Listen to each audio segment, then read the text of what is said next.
সবচেয়ে নীরব, সবচেয়ে শক্ত, অথচ সবচেয়ে ভাঙা মানুষটির নাম বাবা। তিনি কান্না লুকিয়ে রাখেন, দুঃখ গিলে ফেলেন, ক্লান্তি চেপে রাখেন। বাবারা কাঁদেন না, এটা সমাজ শেখায়। কিন্তু প্রতিটি বাবার মনেও লুকানো থাকে এক সমুদ্র গোপন কষ্ট। একজন বাবা সারা জীবন পরিশ্রম করেন পরিবারের জন্য, বিশেষ করে সন্তানের জন্য। তার নিজের কোনো চাওয়া থাকে না, থাকলেও তা মুখ ফুটে বলেন না। শখের জামা কেনেন না, প্রিয় খাবার খেতে পারেন না, কখনো ক্লান্ত হলেও অফিসে যান সময় মতো, শুধু যেন সন্তানের মুখে হাসি থাকে।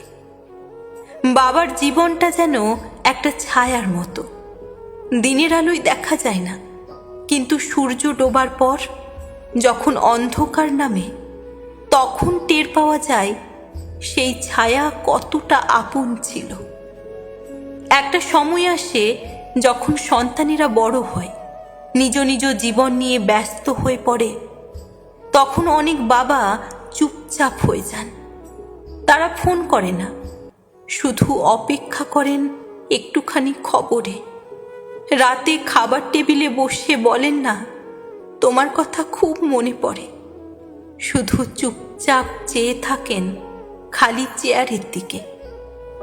এই সমাজে মায়ের অনুভূতি নিয়ে অনেক কথা হয়, গল্প হয়, কবিতা লেখা হয়, কিন্তু বাবারা যেন চিরকাল উপেক্ষিত এক নায়ক। অথচ তিনিই তো পরিবার নামক নাট্যমঞ্চের সবচেয়ে বড় চরিত্র। বাবাদের কষ্ট প্রকাশহীন, ভাষাহীন, কিন্তু তীব্র।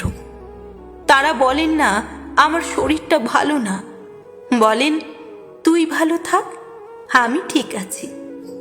তারা বলেন না আমি আজ খুব একা, বলেন তোর মা আছে তো, আমি ঠিক আছি।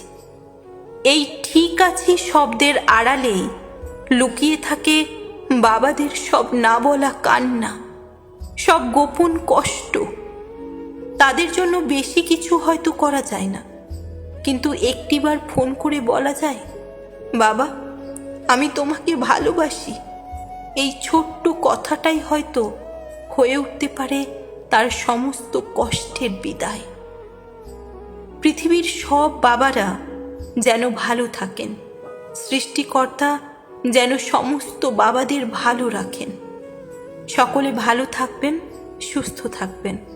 আর যদি এই হৃদয়স্পর্শী লেখাটা আপনাদের ভালো লেগে থাকে, তাহলে শেয়ার করে সকলের মাঝে পৌঁছে দেবেন।